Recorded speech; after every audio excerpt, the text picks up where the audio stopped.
Gweta rinomiririra Advocate Nelson Chamisa pane zvematongerwo enyika robvondora ZANU-PF pamberi peSADC ipapo hazvina kutombomira mushe kusangana zvekare kwataita paKuling TV mhuri yeZimbabwe.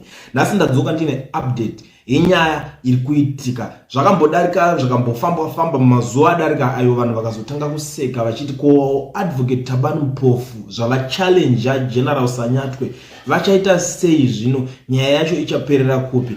Asi panapa nhasi ndiri kuona nyaya iya yatanga kukwidza makata zvekare nekuti General Sanyatwe muri kuziva mese pamazuva adarika paya vakabuda vachitaura zvavaitaura vari pamasupporters eZANU-PF vachitaura kuti ZANU-PF ichatonga kusvikira madhongi ane nyanga. Chero mukada kuzviramba masoja angatomanikidza vanhu kuti vatovhotera ZANU-PF.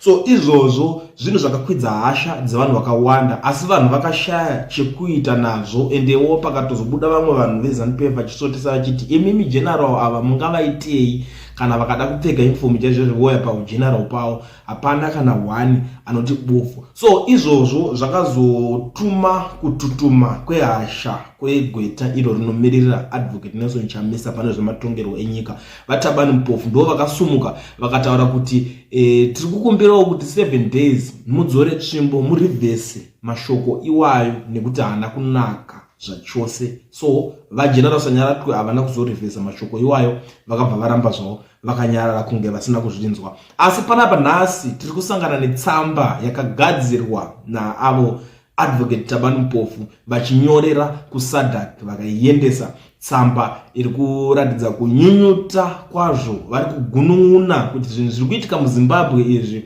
By the way, tanetswa nevanhu ava kuti mukuru wemasoja anongobuda ototaura kuti zvoni ZANU-PF inotonga kusvika madhongi ane nyanga. Zvinhu zvakaita seizvozvo zvinoratidza kuti isusu takutodzvanyirirwa muZimbabwe, democracy yedu tinenge tiri pama1. Ndo vavataura futi mutsamba iyo vachitaura nyaya yekusungwa kwana Jameson Timber vachiti vamwe vevanhu vekutoti vatori mukati iko zvinezvi. Asi imimi tiitirewo plan nezvinhu izvi zvisati zvaenderera. Ndo tsamba yavakanyora. Tsamba yacho hanzi iri kunzi strategy Delilah. Ndo mamirira zvakaita iko zvinezvi. Ndo tsamba yacho iyi yandaisa apa, iyi tsamba iyi mogara mazvionera ipapa kuti vanga vachiti kudii vaThabani Mpofu.